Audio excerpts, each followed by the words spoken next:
అవసరం ఉంది. మీరు అసెంబ్లీకి రారు కాబట్టి ప్రెస్ మీట్ అన్న పెట్టి మీరు దీన్ని స్వాగతిస్తున్నారా, గూగుల్ ఏఐ హబ్ను మీరు వైజాగ్లో స్వాగతిస్తున్నారా లేదా అనేది చెప్పకుండా ఇంకా మీరు మాజీ మంత్రుల చేత మాట్లాడుతూ ఎంతవరకు ధర్మం? ప్రధాన ప్రతిపక్ష నాయకుడు హోదా అసెంబ్లీకి రావడానికి కావాలి, కానీ ప్రతిపక్ష పార్టీ అధ్యక్షుడిగా మీరు గూగుల్ మీద మీ వైఖరిని తెలియజేస్తుందిగా మీడియా ద్వారా కోరుతున్నా. అలాగే ప్రకాశం జిల్లాలో రిలయన్స్ ఇండస్ట్రీస్ కానీ పెద్ద ఎత్తున పెట్టుబడులు వస్తున్నాయి రిలయన్స్ ద్వారా. నెల్లూరులో బీపీసీఎల్ కానీ, అనకాపల్లిలో మెటల్ స్టీల్స్ కానీ, ఎన్టీపీసీ గ్రీన్ కానీ, అనంతపూర్లో రెన్యూ పవర్ కానీ, విశాఖలో గూగుల్ కానీ, కాగ్నిజెంట్ కానీ, టీసీఎస్ కానీ, ఎసెంచర్ కానీ కంపెనీలు ఇప్పుడు వచ్చే పరిస్థితి. ఐటీ ఆర్థిక మంజంలో ఉన్న ప్రపంచవ్యాప్తంగా ఐటీ బాగోని పరిస్థితి. ఈ టైంలో ఇన్ని కంపెనీలు చేస్తున్నందుకు the future leader, beloved leader Nara లోకేష్కి మనస్ఫూర్తిగా లోకేష్ బాబు గారికి ధన్యవాదాలు తెలియజేస్తున్నా. నిరుద్యోగ యువతకి ఉపాధి అవకాశాలు రావాలని వైసీపీ కోరుకుంటుందా, కోరుకోవట్లేదా? మీరు ఇచ్చిన వాలంటీర్ ఉద్యోగాల్లాగా 5,000 రూపాయల ఉద్యోగాలు ఇస్తేనే ఈ రాష్ట్రం బాగుపడదని మీరు ఏమైనా అనుకుంటున్నారా? ముందు తక్షణం మీ మాజీ మంత్రులు కాకుండా ఒక పార్టీ అధ్యక్షుడిగా ఈ రాష్ట్రాన్ని 5 సంవత్సరాలు పరిపాలించి సభానాయకుడిగా శాసనసభకు వచ్చి ఇప్పుడు 11 సీట్లు వచ్చినాయని శాసనసభకు రానని చెప్పి మీరు మానేసి మీరు దేని మీద రెస్పాండ్ అవ్వకపోతే ఏమని అనుకోవాలి?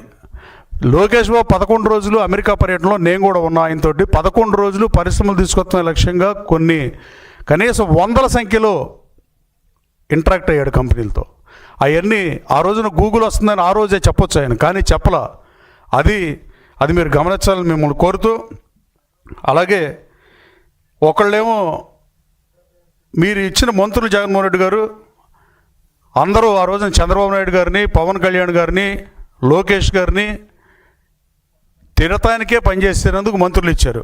మళ్ళీ ఇవాళ అదే మాజీ మంత్రులు మాట్లాడుతున్నారంటే దీని మీద ఆత్మావలోకనం చేసుకోవాల్సిన పరిస్థితి వైసీపీకి ఉంది. మీరు రాష్ట్ర ప్రయోజనాల కోసం పనిచేస్తే, రాష్ట్ర ప్రజల అవసరాల కోసం మీరు పనిచేస్తుంటే, రాజకీయ ప్రయోజనాలు ఎవరైనా ఏ రాజకీయ పార్టీని ఆశిస్తుంది. మీరు ఈ రాష్ట్ర ప్రజానీకంకి, ఈ రాష్ట్ర భవిష్యత్తు కోసం పనిచేద్దామన్న ఆలోచన మీ పార్టీకి ఉంటే తక్షణం మీరు గూగుల్ అంటే ఏంటో తెలియని వాళ్ళకి, మైక్రోసాఫ్ట్ అంటే ఏంటో తెలియని వాళ్ళకి, వాళ్ళకి అర్థం కాని వాళ్ళకి, వాళ్ళ గురించి వాళ్ళతో మాట్లాడేస్తాం, వాళ్ళకే టైం వేస్ట్.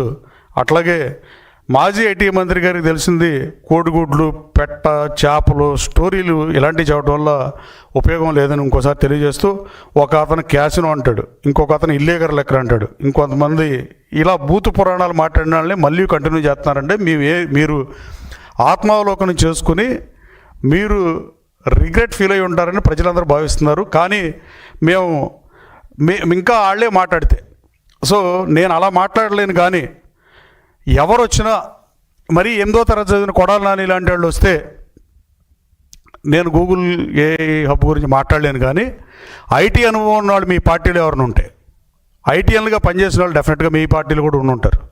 అలాగే ఐటీ వింగ్ ఉంది మీకు, దాంట్లో ఎవరన్నా ఈ రాష్ట్రం కోసం, ఈ రాష్ట్ర హితం కోసం నిజం చెప్పడం కోసం మీరు డిబేట్కి సిద్ధమైతే నేను డిబేట్కి సిద్ధం. ప్లేస్ మీరు చెప్పినా నేను వస్తా, మీరు నన్ను చెప్పమన్నా విజయవాడలో కానీ గన్నవరంలో కానీ నేను కూడా చర్చకు సిద్ధం.